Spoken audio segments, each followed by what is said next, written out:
Hey, this is Brad from StarFleet Audio, recording studio in Whitensville, Mass. Hey, I got an online class that I teach about Pro Tools, intro for musicians, and Rob is taking it, so he had some questions about how I do my routing, primarily for master bus, monitoring, that sort of thing. So I have a little project open here I did last weekend. So this would be a good one just to kind of show Rob. So primarily it's just to show Rob what the scoop is here. All right, let me, I made those inactive, so let me return those to the active state. Alrighty. So you can see I have some tracks that are stereo mono tracks, and they're being routed to master bus. Master bus is an aux return. So signal flow is from the top down to the bottom, goes through the plugins, goes out the sends, and goes through this routing here. So pretty much standard on the plugins, you know, compression, EQ, little thing there, limiting. You can also see that I don't do dithering on the limiter on the master bus. So I kind of saved that for last. Dithering should be the last process, so I have that last in the signal train, and I'll show you where that is in a minute. So let's see, we have it going out to the master monitor. This master monitor track is what I use to listen to in the control room or through headphones. And you can see I have some processing here, mostly analysis. So we got compare, we're going to listen to different mixes, compare them to the mix that I'm doing. Span is just frequency spectrum stuff. Level, we got the VUMPed that Ian Shepard was using, so I thought I'd try that, and I like it very much. It's pretty cheap. It's a great plugin. And then I have Insight as well. This gives you, it's a little more expensive, but it gives you a lot of insight. Pardon the pun. Use it a lot for levels, integrated, all that stuff. So anyway, okay, let me get back to routing here. So the master monitor channel is an aux return. And you can see it's going out to the hardware outputs, 1 and 2. I listen to 1 and 2 in the control room for left and right through the cans as well. And then I have over here a master fader. And you can see the little icon right here. It tells me it's a master fader. These are aux returns and the master fader. So the master fader is a little different. I use it for hardware attenuation, gain reduction, pretty much.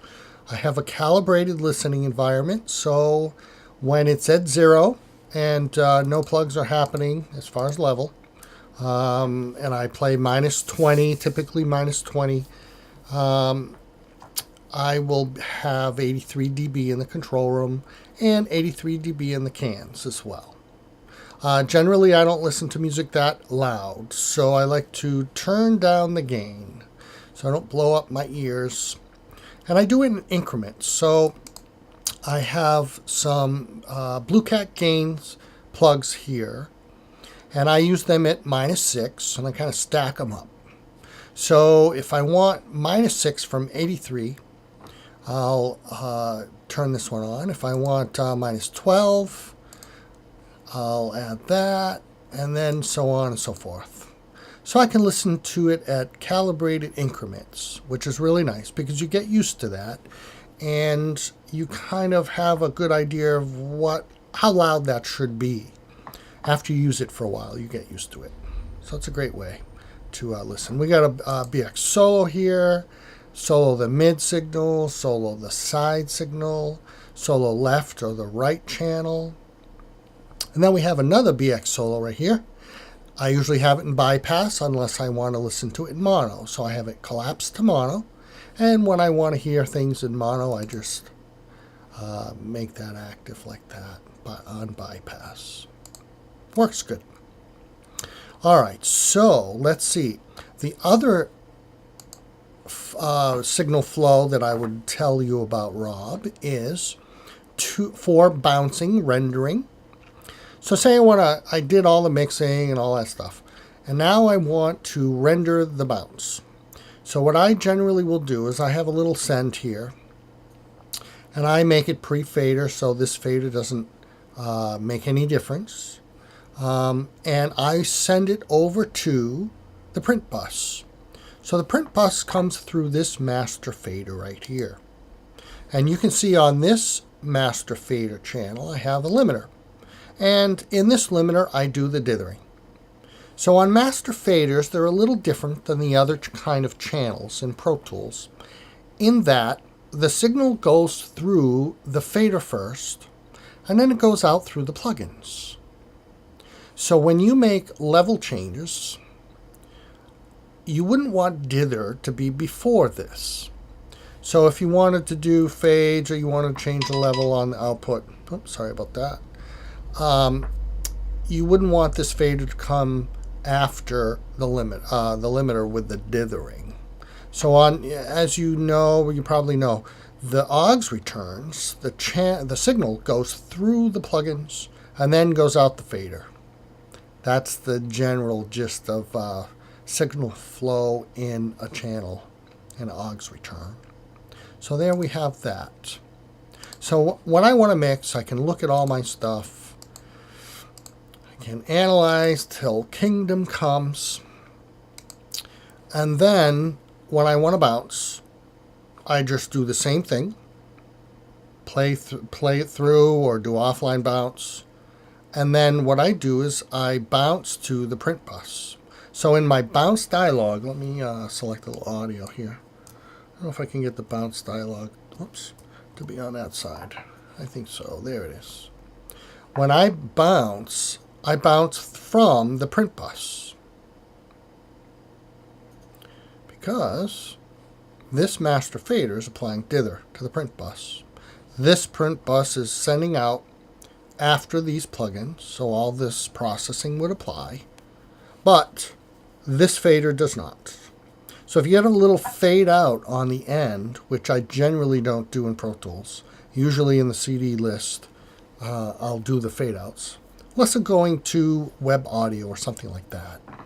Then I will do a fade out on this fader so I can listen, get happy, and then copy that fade out right to this print bus fader, this send fader, and that works really well. It's pretty quick. You do have to cut and paste, but it doesn't take that long. So I can also listen to my mix or my reference mixes with EQ. So I can listen to a band, and I can listen to my reference mix, my mix that I'm doing, with band limited playback, which is kind of cool. Now, if I want to see my band limiting, I can just copy this right over to the master monitor. Now notice this EQ here is before the analysis plugins. So when I do band limiting here, that would show up on these meters.